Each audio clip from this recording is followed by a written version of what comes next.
গোটেই ঘটনাটো এতিয়া শেহতীয়া কি তথ্য আছে? এতিয়া এই শেষৰ আছে। কালি ৰাতি আমি 3টা-4টালৈকে একেলগে আছিলোঁ, হাই কমিশ্যনৰ লগতে বহি আছোঁ।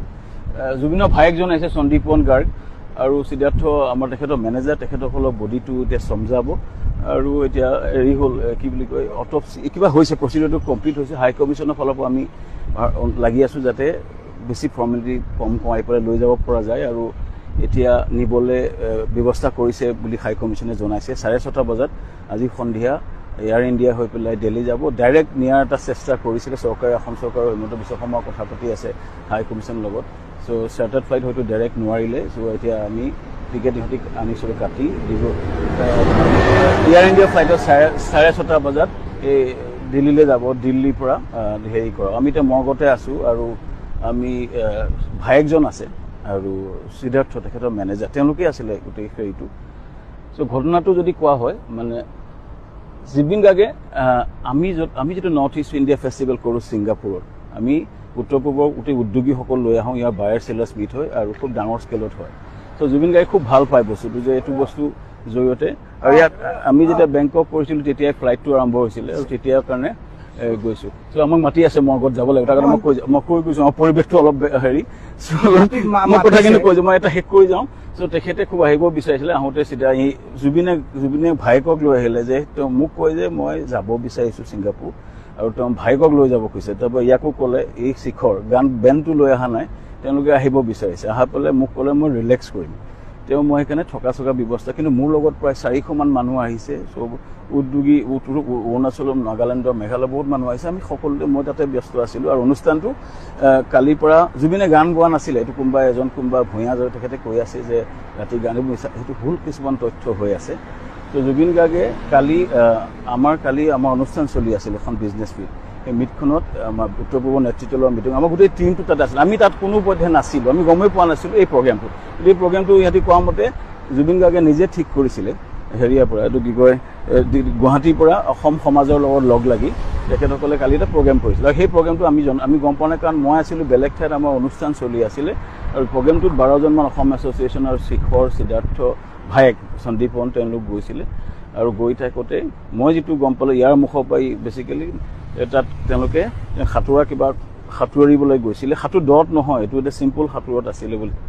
তেতিয়াই তেওঁৰ হয়তো কিবা এটা ক্ৰিয়া হৈ পেলাই যিটো ঘটনা ঘটিলে। মই আছিলোঁ, আমাৰ উত্তৰ পূৰ্বৰ নেতৃত্ব, আমাৰ গোটেই দল, আমি কোনো ইয়াত যোৱা নাছিলোঁ। গোটেই অসম মানে আপোনাক দোষাৰোপ কৰিছে যে আপোনাৰ নেতৃত্বত আহিছে জুবিন গাৰ্গ আৰু আপুনি এই দায়িত্ব ল'বলৈ এনেকুৱা ধৰণৰ কথাবিলাক কৈছে।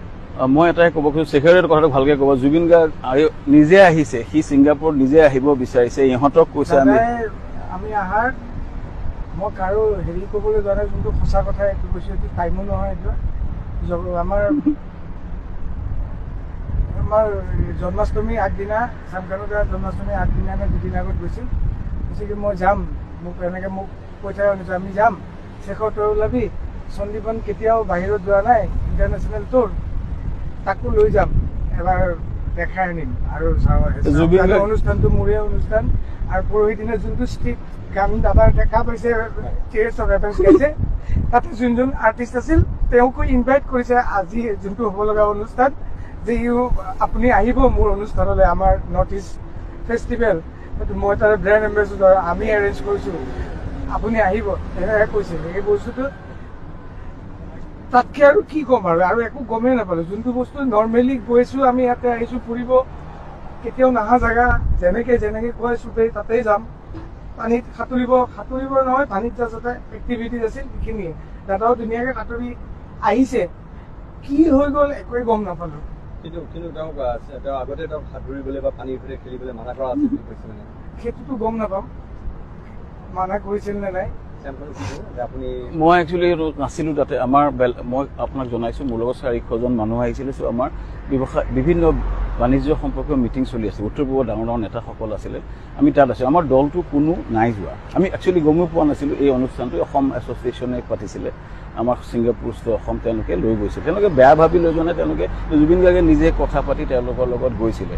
এইটো এওঁলোককো মাতি, মই ৰাতিপুৱাৰ পৰা আমাৰ বহুত দূৰত আছিলোঁ। মই যেতিয়া গম পালোঁ লগে তাৰপিছত আমিয়ে লাগি আছোঁ ইয়াত, গোটেই প্ৰচিডিউৰটো আমি লাগিছোঁ। কিন্তু মই এটাই জনাব খুজিছোঁ, এই ঘটনাটোত প্ৰথমতে মোক যে দুখ দি আছে, মই দ্ৰুত এটাই দিব খুজিছোঁ, শ্ৰদ্ধেয় ৰাইজ, আমি মোক নিজে আহিছে, মোক এতিয়া মৰ্গত মাতিছে, তেখেতে নিজে আহিছিলে অনুষ্ঠানটোত, আহি পেলাই তেখেতে আমাক কৈছে যে ভায়েকক লৈ যাব, এতিয়া মোক মাতিছে মৰ্গত, তেখেতে বস্তুটো বডিটো আমি লৈ পেলাই ব্যৱস্থা কৰিছোঁ। মই ৰাইজক এটাই অনুৰোধ জনাইছোঁ, আমি বহুত বিধ্বস্ত হৈ গৈছোঁ গোটেই বস্তুটো, মোৰ কাৰণে আটাইতকৈ দৰকাৰী মানুহ ইমান মৰম কৰিছিলে, ত' সেইটোৱে ডাঙৰ কথা। বাকী এই অনুষ্ঠানটোত তেখেত গৈছে, মোৰ কোনো তাতে ভূমিকা নাই, মই গমেই নাপাওঁ তাত যোৱাটো।